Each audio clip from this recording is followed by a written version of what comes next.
Bismillahirrahmanirrahim. Assalamu alaikum dear students. How are you all? Previously we have been discussing the chapter number 4, liquids, and we have already covered a lot of MCQs before. So next हम अपने MCQs की तरफ चलते हैं. Next MCQs is, which one of the following factor does not affect the magnitude of vapor pressure? So vapor pressure जो है, vapour pressure of a liquid is independent of amount of liquid. ठीक है, तो हमारे पास जो A option है ये सही है. इसके अलावा surface area and size of the container, इसके ऊपर भी ये डिपेंड नहीं करता. ठीक है, तो अगर इसके अलावा कोई ऑप्शंस आ जाए तो आपने उनको करना है. नेक्स्ट है हमारे पास, when two ice cubes are pressed over each other they unite to form the cube due to. अब ये क्यूब क्यों बनाते हैं? सो वी नो दैट के वाटर के अंदर जो हमारे पास यहाँ पे, क्योंकि टू आइस क्यूब्स की बात हो रही है, तो आइस का मतलब होता है वाटर. ठीक है, यानी वाटर से मिलके बनी है ना आइस, तो उसके अंदर हाइड्रोजन बॉन्डिंग होती है. तो so this is the reason. Option D is the correct, hydrogen bonding. Again हमारे पास जो ये गिवन है एमसीक्यूज जो रिपीट हुआ है, the strongest hydrogen bond is present in, तो हाइड्रोजन बॉन्ड जो है इलेक्ट्रोनेगेटिविटी के ऊपर डिपेंड करता है. सो नेक्स्ट है, which one of the following has highest surface tension? Surface tension of a liquid depends upon the strength of intermolecular forces. ठीक है, और इसके अलावा अगर हम देखें तो वाटर की जो इंटरमोलिकुलर फोर्सेस होती हैं वो सबसे ज़्यादा होती हैं. तो इसके अलावा जो हमारे पास डी ऑप्शन है वो करेक्ट है कि ज़्यादा स्ट्रॉन्गेस्ट इंटरमोलिकुलर फोर्सेस की वजह से वाटर की जो सरफेस टेंशन है वो भी ज़्यादा है. नेक्स्ट एमसीक्यूज है, ice floats on the surface of water due to. हमें पता है कि जब आइस बनती है तो उसकी डेंसिटी जो है वो वाटर से कम होती है. ठीक है, वाटर की हाईएस्ट डेंसिटी, अभी मैंने आपको बताया कि 4 डिग्री पे हाईएस्ट होती है वाटर की डेंसिटी. तो जैसे जैसे आइस फॉर्मेशन होती है उसकी वाटर की डेंसिटी जो है वो कम होती जाती है. तो इसके अलावा आइस के पास जो है एम्प्टी स्पेसेस प्रेजेंट होती हैं, जो कि हमने पिछले एमसीक्यूज में भी डिस्कस की. So option D is correct, empty spaces in the structure of ice. ठीक है, इसी वजह से जो है आइस वाटर के ऊपर फ्लोट करती है. Which one of the following has highest melting point? तो इसका करेक्ट ऑप्शन डी है. नेक्स्ट एमसीक्यूज है, which one of the following has highest boiling point? अब पिछले मेल्टिंग पॉइंट की बात हुई थी, यहाँ बॉइलिंग पॉइंट की बात हो रही है. तो बॉइलिंग पॉइंट जो है हमारे पास स्ट्रॉन्गेस्ट इंटरमोलिक्यूलर फोर्सेस की वजह से, जितनी स्ट्रॉन्ग मोलिक्यूलर फोर्सेस होंगी उतना ज़्यादा जो है उसका बॉइलिंग पॉइंट हाईएस्ट होगा. तो यहाँ पे हम लोग देख सकते हैं कि जितने नंबर ऑफ कार्बन ज़्यादा हैं उस हिसाब से उनको उतनी हीट रिक्वायर्ड है कि उस किया जाए. तो यहाँ पे सी ऑप्शन जो है this is the correct option, क्योंकि यहाँ पे 10 कार्बन हैं और 22 हाइड्रोजन्स हैं. ठीक है, तो इसीलिए exceptionally low acidic strength of HF is due to.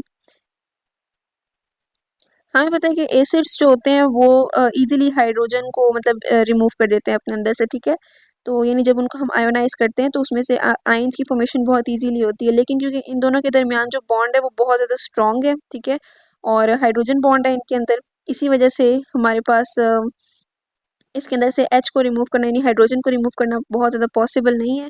तो इसी वजह से इसका डी ऑप्शन है. स्ट्रॉन्ग हाइड्रोजन बॉन्डिंग की वजह से जो हमारे पास HF है वो लो एसिडिक स्ट्रेंथ शो करता है.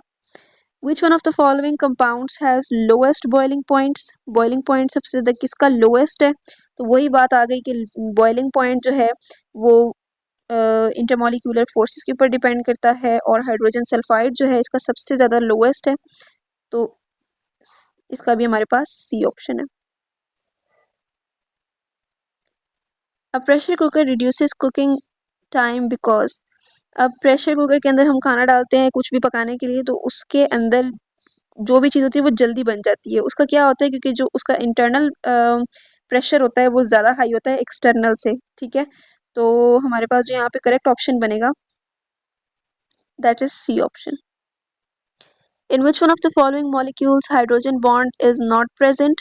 अब हमने पिछले एमसीक्यूज में जब डिस्कस किया था तो जितने ज़्यादा इलेक्ट्रोनेगेटिव एटम्स होते हैं उनके साथ हाइड्रोजन बॉन्ड उतना ज़्यादा स्ट्रॉन्ग होता है. तो यहाँ पे हमारे पास जो ऑप्शन बन रहा है मीथेन जो है, it is not highly electronegative, so it will not form bond with carbon.